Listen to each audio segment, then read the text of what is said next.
Today we're speaking with small engine repair diploma graduate David Pennington. Welcome. Thank you. Nice to be here. It's great to have you. So, David, you submitted a really wonderful application to our Graduate of the Year contest. You are obviously a really remarkable individual. So, I'm really happy to announce that you are one of our finalists this year. Congratulations. Thank you. That's awesome. We were so happy to receive your response and read about you and all the wonderful work that you do and everything you learned. So, we're really appreciative to have students like you representing us. So just a little bit of background for everybody listening or watching. David is a first sergeant in the U.S. Air Force. You have been for 23 years and counting. I've been in for 23 years. I've been doing the first sergeant thing for 7 years now. Yes. Wow. So you're also a dad to soon-to-be high school graduate, Madison Grace, and she'll be graduating high school shortly, She correct? will. June 3rd, a couple of weeks. Oh, congratulations to her too. So with a full-time military career and being a parent, what made you want to further your education? So mostly I took this course like it was for me. I've always been highly interested in engines and taking stuff apart, putting it together. This just gave me the detail of it, per se, like how it works on the inside. So super intrigued, super loved the course. The things that I didn't know how something would work, what I would just take it apart before. Now I know, hey, I was doing that wrong. I know certain measurements and how it works and why it did that. That the why is really got what got me going.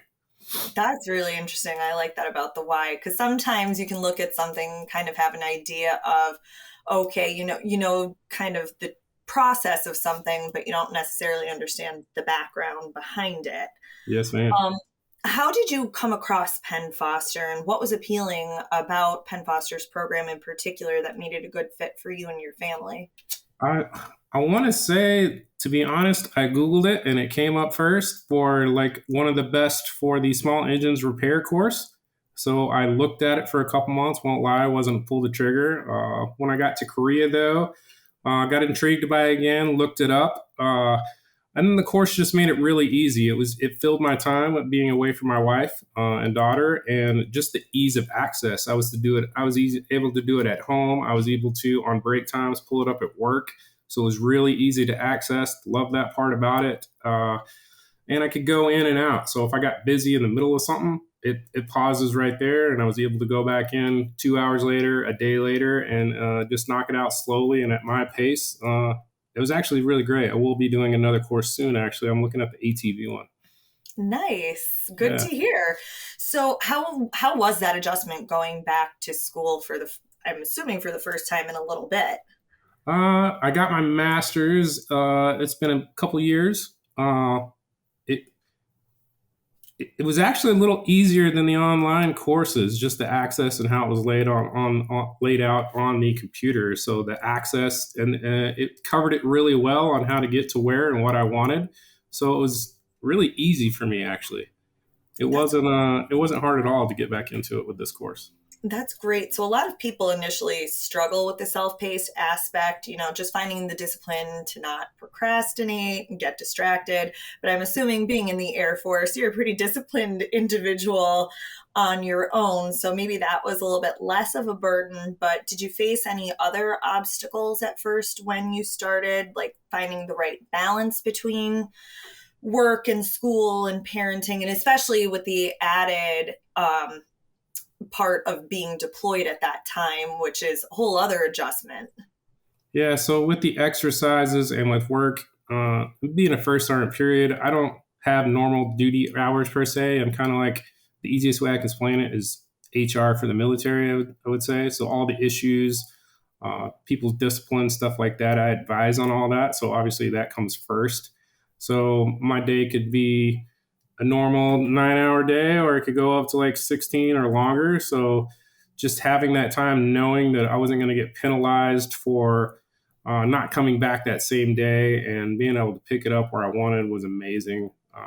And then low stress, right? Because I wasn't worried about, oh, I have to get this done today because it was on me and I was able to get back to it.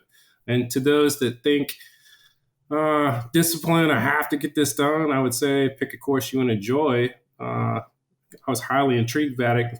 It's kind of like a good book. I couldn't wait to get back to it once I had that time to get back to it. So, yeah, I don't feel that I had a lot of issues. I'm sure they're there, but I was just so intrigued by the why. I would say is it. Yeah, it made it easy to get right back into it. That's so great to hear that, you were really passionate about it. I mean, I think sometimes, even as much as you may love a subject or whatever you're studying, sometimes it gets a little, you hit those moments where it's like, oh, do I have to do this today? Which, I mean, Yeah. of course, you have the ability to take the step back, but it sounds like you were really passionate about it straight through. 100%. And then my previous job, and what I'm going back into soon at my new location is I work a lot with equipment that's used to run the aircraft while it's on the ground and then get an aircraft back up in the air. So a lot of this stuff has small engines and stuff like that. So kind of had that little bit of background, but now I know how the insides work too. So uh, just being away from that job for so long and now going back into it and being in charge of that job, now I have even more detail to share with my guys at work to show, hey, this is why that does that. We may change this, but hey, did you know this is what? So I think the drive of getting back into the maintenance field and taking that back with me to work drove me a little more too. So yeah, pretty amazing. I feel pretty good about going into the job and sharing some stuff that I've learned. Fantastic. So I was actually going to ask you about that, about how you apply what you learn to your daily duties, or, what a typical workday looks like in terms of applying your education to your actual responsibilities on the job. So I couldn't tell you how it looks like yet. I could tell you based on past. I will say I even use this at home. So my wife broke the lawnmower while I was gone. Not her fault, but easy to come home and It fix happens. the stuff. Like the weed eaters and the lawnmowers and stuff like that. I tried to tell her over the phone. I knew exactly what it was because of the course. Hey, try this. Sounds like this. But she didn't have that knowledge, so it was a little easier. But I came home. I've been home 4 days now, and there's been a lot of repair around the house. It's been fun though. I'm always jealous of people who could do that kind of stuff. Maybe I need to look into this course for Yeah, myself. definitely. You should. So I have to ask. So you mentioned being deployed to South Korea, but Yep. but in your application you mentioned also, having been stationed pretty much all over the place over the years. I have to ask, what has been your favorite place that you've been stationed? I would say England was my favorite. I was there for 2 years, was my first location. So born One and of my raised. favorite places. I was born and raised in Arkansas. Probably when I joined the military 23 years ago, I had been to states touching Arkansas. That was about it. So life changed really fast. Went to basic training. First base was England. So 18, 19 years old, living in England for 2 years. It was amazing just seeing things, the history there. So I will think that will probably always be my favorite. Oh, that's really nice to hear. And as somebody who really enjoys England themselves, I really, really like that answer. It's really Um, easy to travel there too. So it is. It it's makes it, all there. it's So so nice. You can get from point A to B so easily, and you can hop around even to other countries without, yes, a ton of work and extended flights. So that's an extra perk that comes with it. yes, ma'am. So with your up, you're kind of coming up on the end of your Air Force career, you mentioned. Yes, So congrats on that, on a thank you. soon to be retirement. But obviously, you're not quite done with your career altogether. So you and your wife will be settling in Oklahoma, you Yep. mentioned, and there are a lot of maintenance positions in that area that you'll be settling in. So do you think your diploma and Penn Foster are going to help set you apart from other people, applying to the same positions as you? Oh, definitely. And yeah, there's a lot of civilian positions on this base here, just so I could get possibly a civilian position in the career field that I've already been into, like the aerospace ground equipment. Hopefully, that would be an amazing position for me to go into, and just having the knowledge of the engines and having that diploma from you guys that I could show, hey, I've taken this course, put in the extra time. Yeah, I think it would definitely give me an advantage over someone else. That's really nice to hear. Speaking of that position, can you tell us a little bit about what a position like that would entail? So basically, I could say I could base it off what I know because I haven't done it because just Mhm. staying in this location yet. But I would be in charge of of a team. I would say possibly 80 to 90 member team, and basically we just work on equipment that is used to support an aircraft when it's on the ground. That could be anything from things hydraulics, heating, air conditioning, wing flaps, uh, just I don't know, you name it, we probably work on it, and it all has an engine. So just you could take it from piece to piece. I'd say the average there's probably over 300 to 500 pieces of equipment, depending on where you go, that is needed at a certain location to take care of that aircraft while it's on the ground. I would say a good 75% of that has engines. So this just carries over. It's not just specific to like one certain engine. Like big or little engine, I could take the knowledge that I learned from that course and apply it to that in my head when it comes to like pistons or camshafts. Like they all have that stuff. So it just yeah, I can carry it over to anything I go to really. That's really cool. And speaking of job duties, obviously, you haven't been in these specific roles on this base yet, but in your current duties, Mhm. what do you can you tell everybody a little bit about what your current duties are? I know you mentioned it's kind of like HR for the Air Force, Yeah. but just so people get a better idea of what that kind of looks like. So basically, right now for the last 7 years, I pretty much oversee health, morale, welfare, any kind of development training. Basically, my overall big picture job is to ensure my commander has a mission ready force at all times. So I advise on discipline. If someone makes a mistake, just the discipline, how are we going to take care of this member? People have medical issues, so I'm kind of like the go between. Hey, we need to get them here, or we got an emergency room visit. Hey, I'm going to calculate. Hey, how do we get this person back to the states? Well, on my deployment to see their family member who's in the emergency room that might not go well. We need to get them home. So I'm the guy that sets up the travel, getting that member home ASAP. Try to do it as soon as possible. So I know I've ran it down. That's like Incredibly important role. 100%. It's a lot. I've loved it because it's different every day. You never know what's going to come to you. So I've loved that about it. I'd say the main thing is just making sure, mission ready force. You never know when something's going to go wrong, and everyone needs to be ready. So it's just yeah, just a lot talking to the people, making sure they're happy. I've ran awards programs. That's important in any work center to keep up the morale, anything like that. So I can't think of anything else specifically. I don't want to go to details about punishments. That could be bad.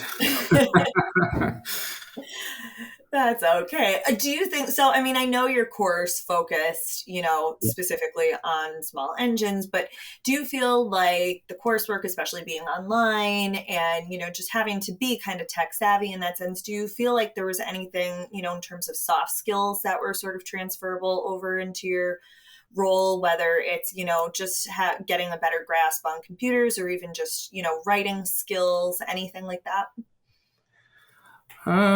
So I say the transfer over is maybe navigating computers. It goes through, it covers some of that in the course. Go here for this. You got to go look at books sometimes. So I'd say the navigation over definitely it made me better because I was away from the computer for 2 years because I did online for my college degrees as well, my master's degree.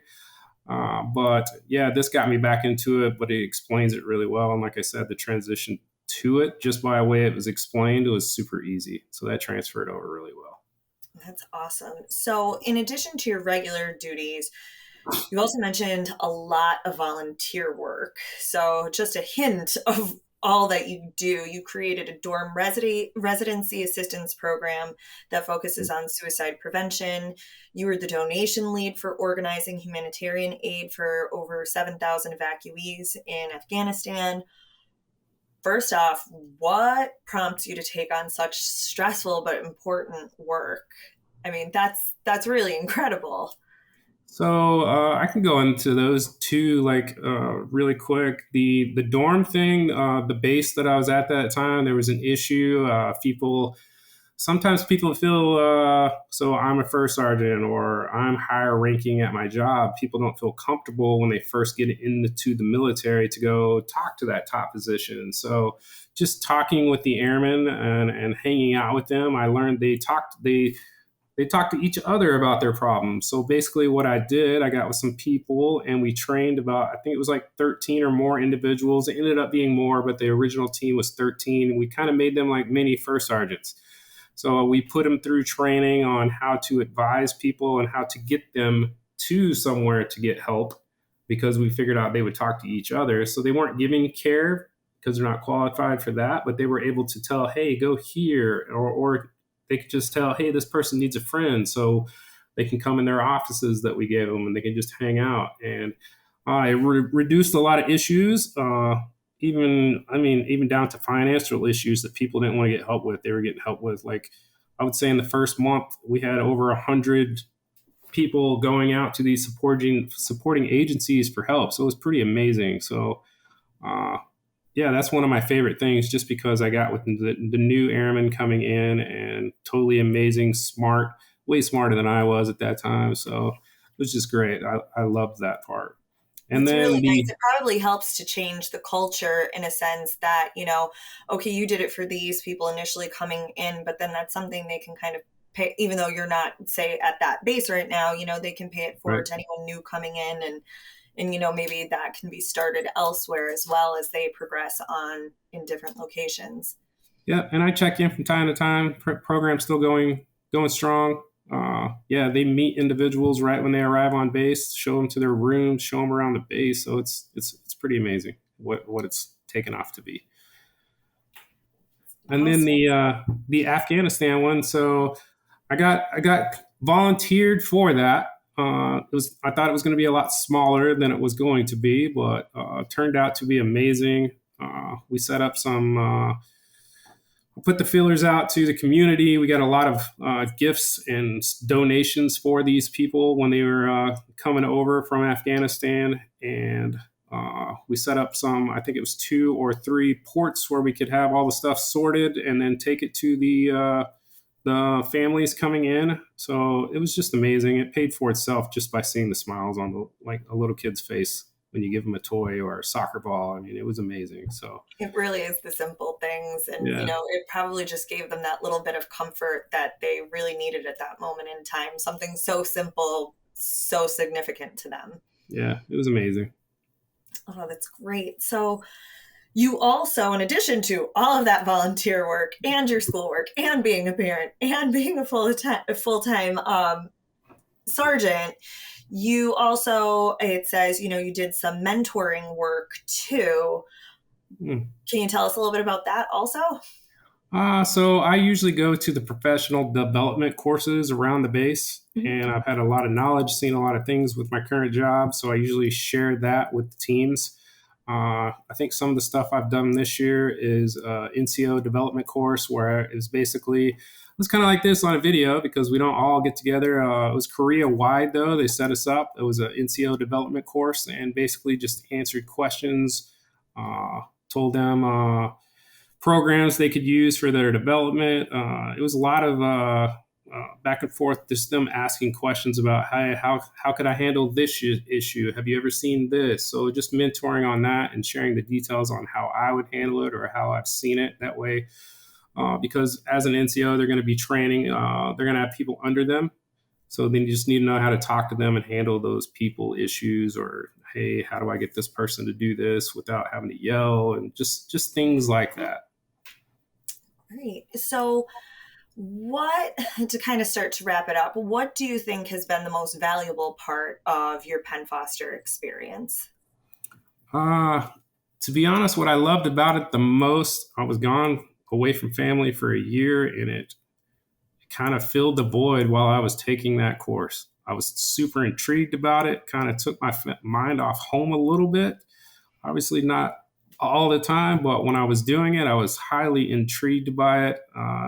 So it kind of filled that void and made it a little bit easier to be away while I was able to be in tune with the course, just because it was just something I'm highly interested in, and just the pictures it laid out and how it went into detail on things that I have never seen. It just, yeah, it took, it captured me, I guess, if that makes sense. Definitely. I love that. So, final question. Doing your mentorship and all of that. If you were mentoring somebody, a young serviceman or woman, and they were interested in furthering their education, what would you tell them about Penn Foster? Like I will keep going to the ease and the time. As airmen, or I'm sure as any workforce, you get super wrapped up in work, and you don't have time. So just the ease of access, I could do it anywhere. I think I even logged onto a phone once. I was able to do that. Uh, and then just the ease of the course and the access to everything in there, I was able to just get there. It didn't matter what time, where I was. So I would basically share that and let them know, hey, it doesn't matter where you are, what location, if you're traveling, you're going to be able to get to this and get it done. And it's going to be fun because they break it down, and just the ease of how it's set up on the computer will, yeah, I think they would stay highly in tuned and be, um, I can't think of the word right now, but they We'll would just forgive you. be, You're working on a different time zone. I'm trying to think. I don't know. Hopefully, they would be intrigued like me and just fight through it. And I wouldn't even say fight through it, because for me it was enjoyment. But just to get it done and get that education, I would tell them to pick a course that they were interested in, which you guys have a lot of courses. What I've been reading about lately. So I'll definitely do it again, and I'll share my knowledge. And I've showed people, like, just to print out, like print some stuff out, like say a carburetor. I wanted to learn some stuff. I showed some people that didn't know it at work. So yeah, it's just a lot of knowledge to be had there, and the way it's broken down makes it really easy. Oh, that's great. Is there anything else you'd like to add before we wrap it up? It's okay Uh, if you don't have anything else. I just want to say thank you for giving me the time. It's nice meeting you. Oh, you're welcome. Thank you so much. It was nice to meet you too. Yeah. Have a great day. You as well. Yeah.